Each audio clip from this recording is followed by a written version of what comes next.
الفاظ و معانی میں تفاوت نہیں، لیکن ملا کی اذاں اور ہے، مجاہد کی اذاں اور۔ مسلمہ قذاب نے نبی پاک صلی اللہ علیہ وسلم کی خدمت اقدس میں خط بھیجا، کہتا ہے معاہدہ کر لیتے ہیں کہ جب تک آپ ظاہری طور پہ حیات ہیں آپ نبی، آپ کے بعد میں نبی، یا پھر یہ معاہدہ کر لیتے ہیں کہ آدھے عرب کے آپ نبی، آدھے عرب کا میں نبی۔ میرے آقا نے خط کا جواب لکھوایا کہ میں اللہ کا سچا رسول ہوں اور تو قذاب ہے۔ پھر اصحاب رسول سے پوچھا کہ یہ خط اس کے پاس لے کے کون جائے گا؟ یہ ڈیتھ مشن تھا۔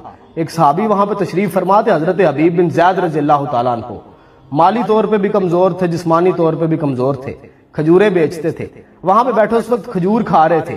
جب میرے آقا نے پوچھا کہ کون لے کے جائے گا خط، فوراً سے اٹھے کہتے ہیں یا رسول اللہ میں لے کے جاؤں گا، اور یہ کہتے ہوئے کھجور کھاتے ہوئے ان کے منہ سے نیچے گر گئی۔ پاس جو صحابی رسول بیٹھے ہوئے تھے انہوں نے کہا کہ یار آپ کھجور تو پہلے کھا لیتے، بعد میں کہہ دیتے۔ انہوں نے کہا کہ اگر مجھے دیر ہو جاتی تو، اور یہ سعادت کوئی اور حاصل کر لیتا تو، اس لیے میں نے جلدی سے کہا کہ میرے آقا میں لے کے جاؤں گا خط اس کے پاس۔ میرے آقا جواب سن کے مسکرائے، آپ نے اپنا نیزہ عطا کیا، آپ نے اپنا گھوڑا عطا کیا، اور حبیب سے کہا کہ حبیب ذرا ڈٹ کے جائیے اس کے پاس۔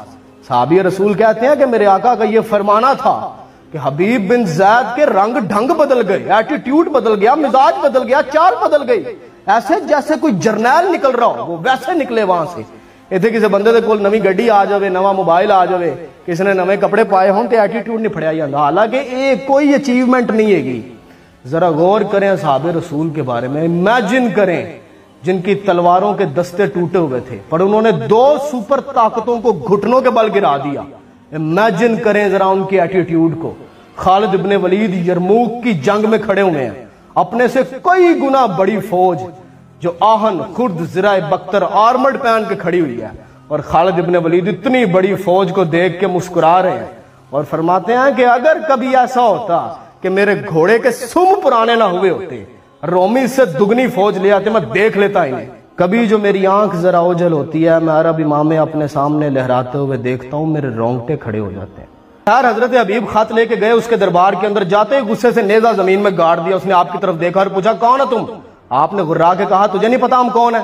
ہماری تو شکلوں پہ لکھا ہوگا ہم اللہ کے رسول کے دوست ہیں، ہم رسول اللہ کے ساتھی ہیں، اور خط اس کی طرف بڑھا دیا۔ اس دور کا دستور تھا کہ خط بادشاہ خود نہیں پڑھتا تھا، پاس کھڑا ہوا بندہ خط پڑھتا تھا۔ مسلمہ نے خط پکڑا اور ساتھ والے بندے کو دے دیا، پڑھ کے سنا۔ اس نے خط پڑھ کے سنایا کہ میں اللہ کا سچا رسول اور تو قذاب ہے۔ جب اس نے خط کا جواب سنا تو آگ بگولا ہو گیا۔ حضرت حبیب کی طرف اشارہ کر کے کہتا ہے یہ تیرے نبی نے کیا لکھ کے بھیجا، تیرا اس کے بارے میں کیا خیال ہے؟ آپ مسکرائے، کہا میرا کیا خیال ہونا ہے، ہمارے آقا جو فرما دے وہی ہمارا ایمان ہے، وہی میرا خیال ہے۔ اگر میرے آقا نے کہا ہے تو قذاب ہے تو پھر تو قذاب ہے۔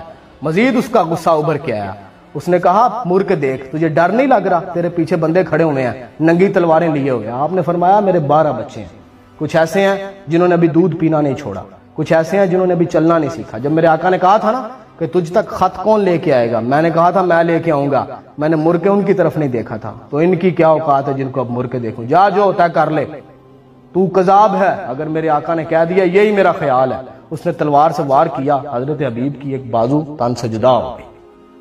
پھر پوچھتے اب تیرا کیا خیال ہے؟ آپ نے کہا کیا خیال ہے؟ اب بھی وہی خیال ہے، ایسی باتوں سے ہمارے خیال نہیں بدلا کرتے۔ مزید غصے سے آگ بگولا ہو گیا، اس نے دوسرا بازو بھی آپ کا کاٹ دیا، تن سے جدا ہو گیا۔ کہتا ہے اب تیرا کیا خیال ہے؟ آپ نے فرمایا کہ آزما رہے ہو ہمیں، بدر سے لے کے اب تک ہم آزمائے گئے ہیں، اپنے بڑوں سے پوچھ لینا۔ اللہ رب العزت کی ذات نے اپنے فضل سے ہمیں ثابت قدم رکھا ہے، گردن بھی کاٹ دو تو کوئی پرواہ نہیں۔ اس نے رسول اللہ صلی اللہ علیہ وسلم کو اس صحابی کی گردن کاٹ دی۔ ادھر رسول اللہ صلی اللہ علیہ وسلم کی بارگاہ اقدس میں صحاب بیٹھے ہوئے ہیں، آپ کی آنکھوں میں آنسو آ گئے اور پھر بڑی خوبصورت مسکراہٹ آئی۔ اصحاب رسول نے عرض کی یا رسول اللہ کیا ہوا؟ رسول اللہ صلی اللہ علیہ وسلم نے فرمایا کہ حبیب شہید ہو گیا اور اللہ رب العزت کی ذات نے جنت کے سارے دروازے کھول دیے اس کے لیے۔ شہادت ہے مطلوب و مقصود و مومن، نہ مال غنیمت نہ کشور کشائی، دو نیم ان کی ٹھوکر پہ صحرا و دریا، سمٹ کے پہاڑ ان کی ہیبت سے رائی۔